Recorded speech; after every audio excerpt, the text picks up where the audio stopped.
좀 감정을 가라앉히고 다시 한번 말씀드릴게요. 정몽준 캠프가 있어. 노무현 캠프가 있어. 선대위원회 비슷한 캠프들이 있겠죠. 이제 나중에는 그 대선 체제로 이렇게 서로 같이 만들어지겠지만, 그러니까 이게 아직도 사람들 머릿속에 감정 속에는 김민석이 철새라고 하는 이미지가 남아 있어요. 그러니까 사람들이 어떻게 받아들이냐면 그때 철새였지만 지금 잘하고 있으니까 찍어주겠다. 틀린 말이에요. 잘 생각해봐. 내가 저쪽 캠프로 가서 연결 다리가 돼야 되는 사람인데 내가 그러면은 노무현 후보를 지지합니다 하고 갑니까? 그럼 저쪽에서 받아줍니까? 그러니까 말하자면 이게 중요한 지점이 그거야. 민주당 내에서 중진들과 당의 원로들과 상의를 했다는 거 아니에요. 이대로 두면 무조건 대선 진다. 정권 뺏긴다. 그러니까 일단 인증을 남겨놓고 가는 거예요. 단일화를 시키기 위해서 내가 저쪽 캠프로 가서 뭔가 두 캠프 간의 합의점, 접점을 잡겠다라고 가는. 그래서 실제로 이야기 나중에 들어보면 알잖아요.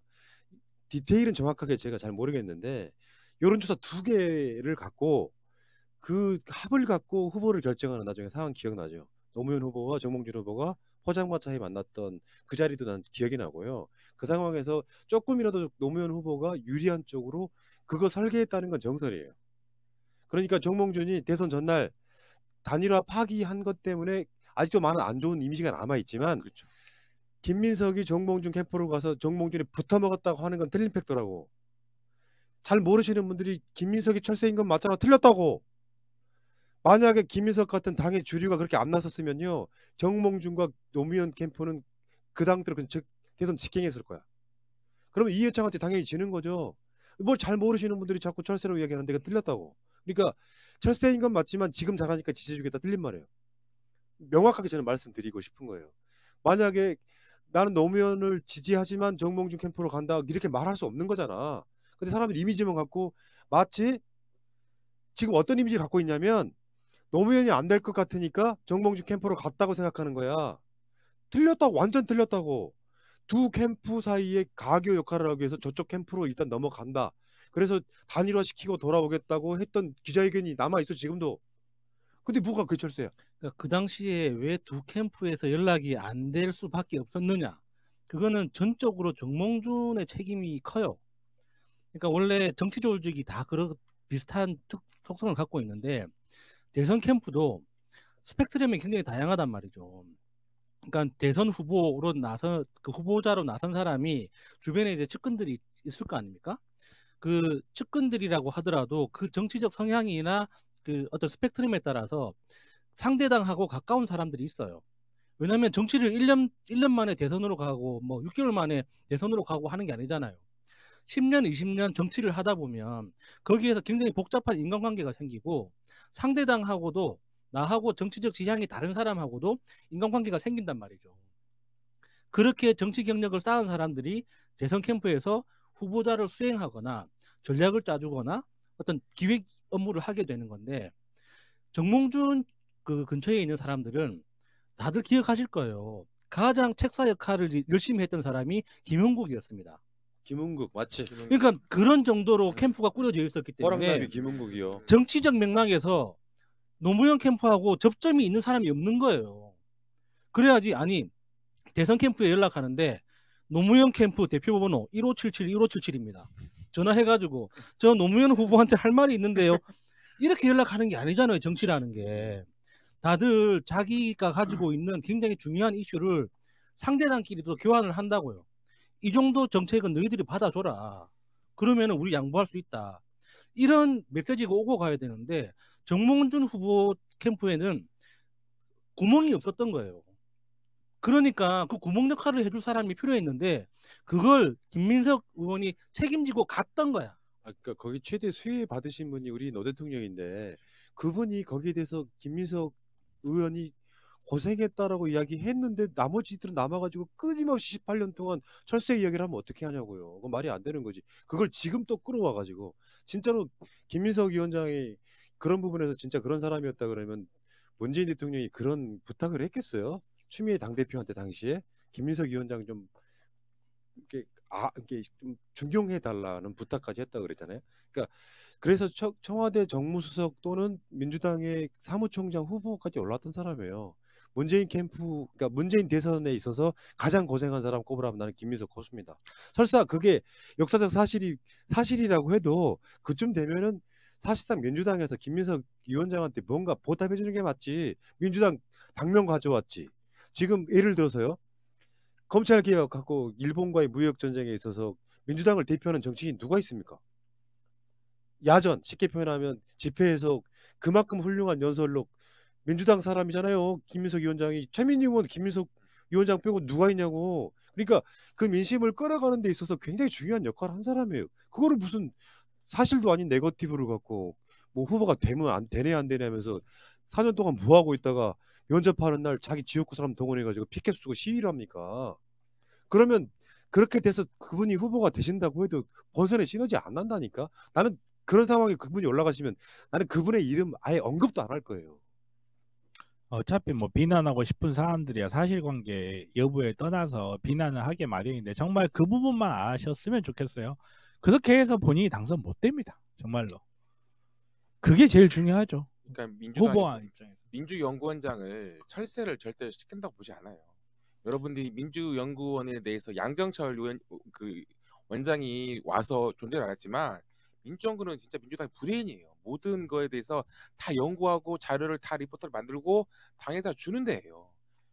철새한테 주겠습니까? 그냥 그 말 하고 싶어요. 절대요.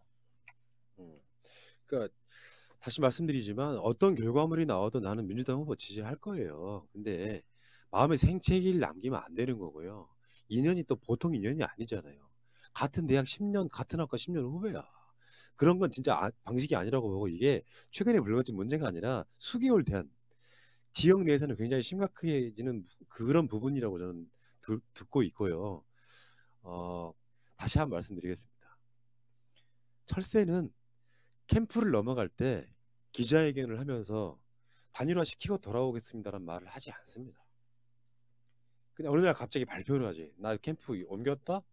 대의와 명분을 갖고 자기 당시 민주당 사람들 중에 중진들과 그 유력했던 윗분들한테 다 상의하고 이렇게 해서 단일화 시키고 돌아올게요 갔다면 그분은 보상을 받아야죠.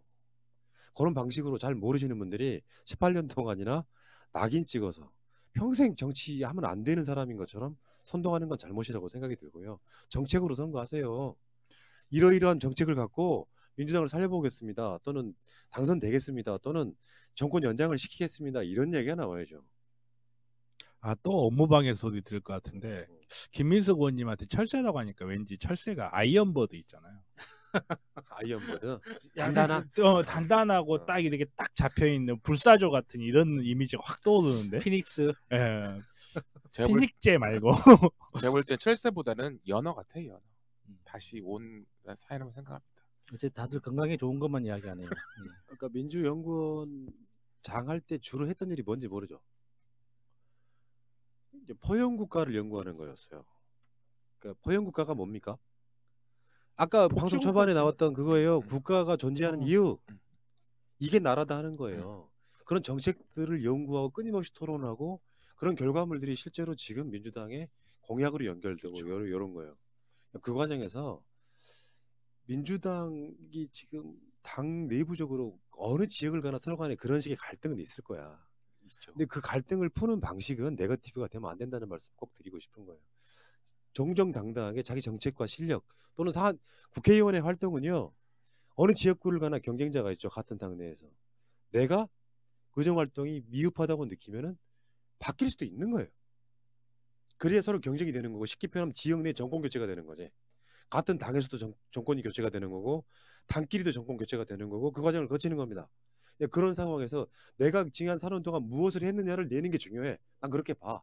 그러면서 좋은 경쟁 하시자고요. 어떤 지역에서도 그런 네거티브를 우리 방송에 나오시는 분이라서 편들게 하는 거 아니에요. 예를 들면 김민석 위원장 이런 상황에서 우리가 뜬금없이 김민석 위원장 막 띄우고 그랬습니까? 일부러 무심한 데도 있는 거야. 왜 김민석만 편을 들면 새날은 지들 편만 든다고 이야기할까봐 그러는 거거든요. 편 좀 들어줍시다. 그러니까 많이 말하자면 그런 거예요. 가급적이면 김민석도 새날 이용해 먹는다는 소리 안 듣게 하려고 하는 거죠.